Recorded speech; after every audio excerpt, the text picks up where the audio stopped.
Hey guys, thanks for tuning in to another video on ForgottenWeapons.com. I'm Ian McCollum, and I'm here today at RIA, and I would like to give you a historical scenario. So let's say you are a proper British aristocrat, and the year is 1815. You are very pleased, having heard the news, that your country's armed forces were able to really show it to those uppity colonials and burn down their White House. And you'd like to celebrate by going out with some fine bird hunting on your estate. The problem is, you're in England, and it's constantly raining, and it's 1815, so what you have is a flintlock that doesn't perform so well when it gets wet. How do you deal with that? Well, there are a number of ways. There are techniques for waterproofing a flintlock, but let's say you're a proper aristocrat and you don't want to have to deal with all that peasantry stuff. You just want a waterproof gun. That is what we have here. So let me show you what a waterproof flintlock looks like. This is certainly a very finely made, double-barreled flintlock shotgun. I mean, check out some of that embellishment. That's really pretty darn cool. This was made by one Joseph Manton, and on the top of the barrel rib here we have Joseph Manton's new improvements by His Majesty's patent. And the lock plates here are also marked Joseph Manton of London. Now, for the waterproofing, there are a couple things you have to do. You have to deal with water that's coming, say, down the barrels, down the top of the barrels as you're holding the gun. You know, the center rib provides a nice little trough to fill up with water, and then you also have to deal with keeping water directly out of the pans. So, the first thing that was done is there is basically a gutter system here at the back of the barrels. These two openings are in fact completely open. So the barrels come back here and just have touch holes down there.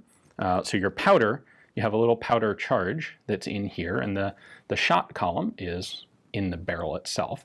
But you don't need the full diameter of the barrel where the powder is, and so you can leave it open like this, and those two slots open up into this as a drain hole. So all the water that comes like sheeting down the barrel, if you're holding it muzzle up, or if you're holding it at an angle like this, water that accumulates in here isn't going to end up down in the pan. It's going to drain down these channels. But you then also have the question of what about water that does come down onto the pan here? So what we have is another set of gutters built into the pan itself. So if you look at this, any water that's going to come down here is going to slide down this sheet underneath the pan. On the frizzen, the pan cover itself right there, you have a nice tight fit up against the side wall of the barrel there, and then the pan cover overlaps the top of the pan just enough that any water that hits here is going to run down off the top and drain down below the pans. So it's basically geometry that is specifically designed to channel water away from those pans. You could then, of course, certainly improve.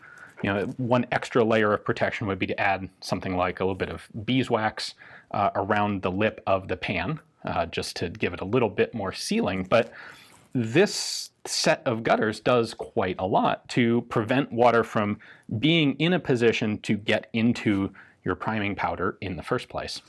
Now, I do also want to point out these, which are not specifically related to it being waterproof, but they're another neat element of a high-end flintlock hunting rifle, and that is a gravity-type safety. So there are also sliding safeties that work this way, but the idea is when you're getting ready to go, you drop the cock onto it's half-cock notch locked on that safety stud. So you can charge load the barrel, charge the priming pan, close the cover to keep it protected from water, and then you can have the hammer almost fully cocked, but in this position, this safety lock holds it in place so it won't fire accidentally. When you're ready to fire, all you have to do is just cock that back the slightest little bit, and this lug on the front provides enough leverage to ensure that the safety drops quickly and effectively down out of the way, and so the gun's ready to fire. That's generally called a stalking safety, where it's something that is quickly and easily taken out of action so that it doesn't interrupt a quick shot that you may have to make on an animal. And of course, he's got those on both sides there. Well, hopefully you guys enjoyed the video, perhaps aside from the uppity colonials. I think it's really interesting to take a look at technological solutions to this sort of potential problem. Now, of course, the ultimate solution to this issue would be the invention of the percussion cap, which perhaps not coincidentally was done in Scotland, which is perhaps even rainier than England. And that provides a nice way to have a thoroughly waterproof gun. But until that happened, it was this sort of thing or a liberal application of beeswax and oiled leather action covers. So hopefully you guys enjoyed the video. Thanks for watching.